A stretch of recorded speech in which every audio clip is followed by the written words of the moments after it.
बिस्मिल्लाहिर्रहमानिर्रहीम। अस्सलामु अलैकुम। पहले मैं अपना तारुफ कराना चाहूँगी जी। मैं डॉक्टर अस्मा ममदोट हूँ, साबका MNA फ्रॉम PMLN और बीबी पाक दामन ट्रस्ट की चेयरपर्सन हूँ। इसके अलावा मेरा एक सियासी पस मंज़र भी है जी। अल्हम्दुलिल्लाह के पाकिस्तान बनाने में हमारे ख़ानदान की बहुत खिदमत हैं और मेरे दादा नवाब शाहनवाज़ ख़ान ममदोट कायद आज़म के साथी भी थे और हम अल्हम्दुलिल्लाह कायद आज़म के मेज़बान ख़ानदान भी हैं। और जब भी वो लाहौर तशरीफ़ लाया करते थे हमारे घर पे रहा करते थे ममदोट विला में। और इसी तरह उनकी वफ़ात के बाद कायद आज़म ने मेरे ताया नवाब इफ्तिखार हुसैन ख़ान को प्रेसिडेंट बनाया था मुस्लिम लीग का, और he was the first chief minister of Punjab Pakistan बनने के बाद। आज मैं अपने अहले वतन और तमाम मुहिब्बान अहले बैत से अपील करने को आई हूँ जी, एक इंतहाई अहम और दीनी मसले के ऊपर, क्योंकि मुझे अहले बैत से अल्हम्दुलिल्लाह जो लगाव है और जो उनसे मोहब्बत है, जो कि तमाम माशाल्लाह पाकिस्तानियों की भी ये एक बहुत क्वालिटी है, हमारे अहले वतन के लोगों की भी। तभी मैं आपसे ये अपील करना चाहूँगी कि 15 साल से जो है मैं बीबी पाक दामन के मज़ार की तोसी और अपग्रेडेशन के लिए कोशिश करती रही हूँ। जब से मैंने अपना सियासी सफ़र शुरू किया तब से ही मैंने बीबी पाक दामन के दरबार की डेवलपमेंट के लिए कोशिश शुरू की।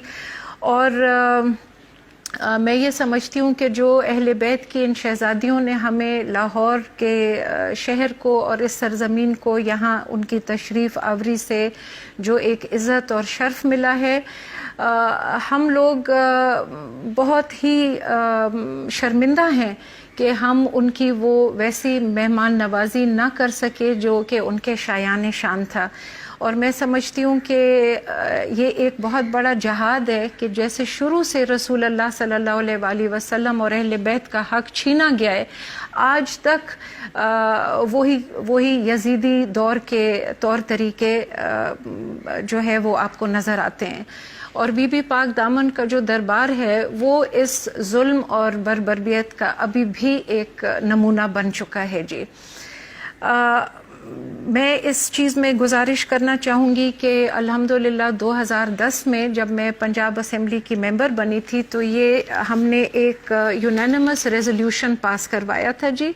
मुत्तफ़िका रेजोल्यूशन है पंजाब असेंबली का, जिसमें पूरे ऐवान ने ये डिमांड किया कि बीबी पाक दामन जो है इसका एक इंटरनेशनल लेवल पे इनके मज़ार को डेवलप करना चाहिए कि ना सिर्फ अंदरून मुल्क बल्कि बैरून मुल्क से भी आने वाले ज़ायरीन के लिए यहाँ पे सहूलियात मुहैया करनी चाहिए।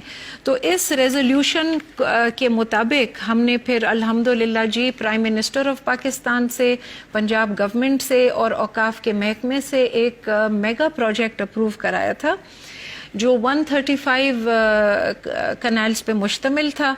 उसको हमने फ़ेज़ आउट किया था 3 फेजेस में, फ़ेज़ 1, 2 और 3, जिसका फर्स्ट फेज़ का PC1 भी मैं आपके सामने आपको भी दिखाती हूँ जी। हमने अब फ़ेज़ 1 अप्रूव हुआ था जिसका ये नक्शा आपके सामने है और ये 35 कनाल्स पे मुश्तमिल था।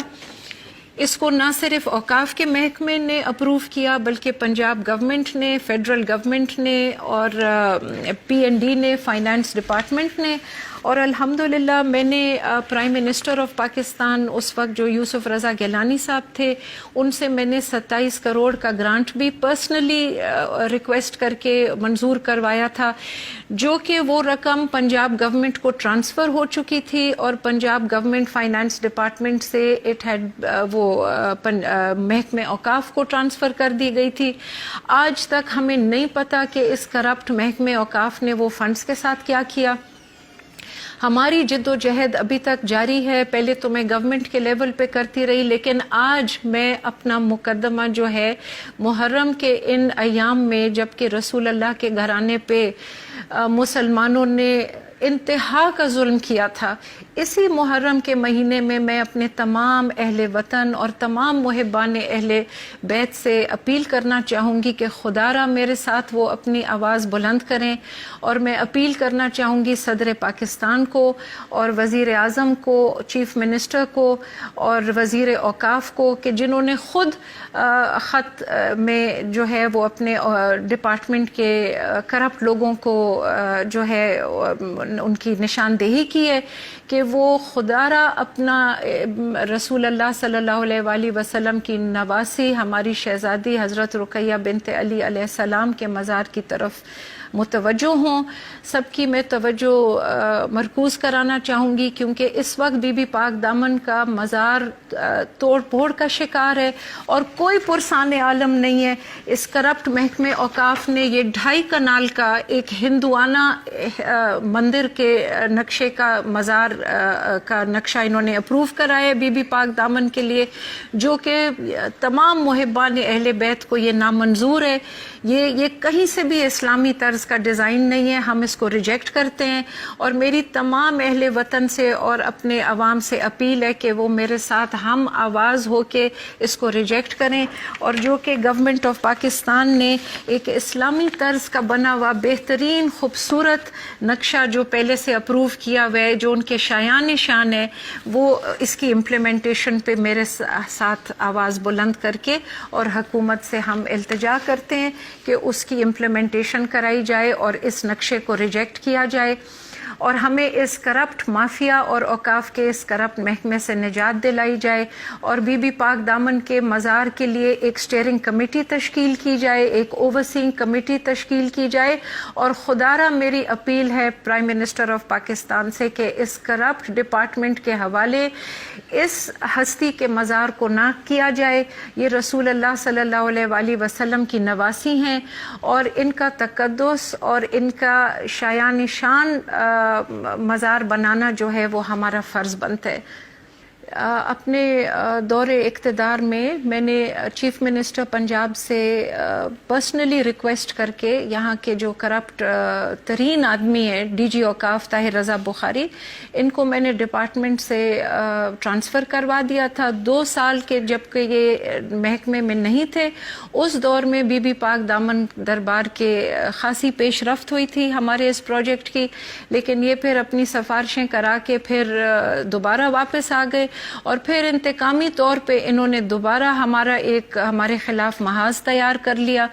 اور جو سیکرٹری آتے ہیں, جو ہر 6 مہینے بعد سیکرٹری اوقاف تبدیل ہوتے ہیں, اور جو نیا سیکرٹری آتا ہے تو یہ ان کو اتنا مس ڈائریکٹ کرتے ہیں اور اتنا ان کو مس گائیڈ کرتے ہیں کہ وہ ہر سیکرٹری بجائے ہمارے ساتھ تعاون کرے اور بجائے وہ شکر گزار ہوں کہ ہم لوگ as people of the civil society اتنی کوشش کر رہے ہیں اور ایک نیک اور نوبل مقصد کے لیے اپنی زندگیاں ہم نے وقف کر دی ہیں, بجائے کہ اس چیز کو اپریشیٹ کریں. یہ ہمارے لیے ایک ہنڈرنس اور ہمارے لیے رکاوٹ اور ایک پرابلم کریٹ کرتے ہیں. تو میری دوبارہ حکومت پاکستان سے ریکویسٹ ہوگی کہ ان کو ہٹایا جائے اور اوقاف کے محکمے کو ایسے ناسور سے پاک کیا جائے اور وہاں کے سیکرٹری بھی ہٹائے جائیں اور ایک ولنگ اور اہل بیت اطہار اور رسول اللہ صلی اللہ علیہ وآلہ وسلم سے محبت کرنے والے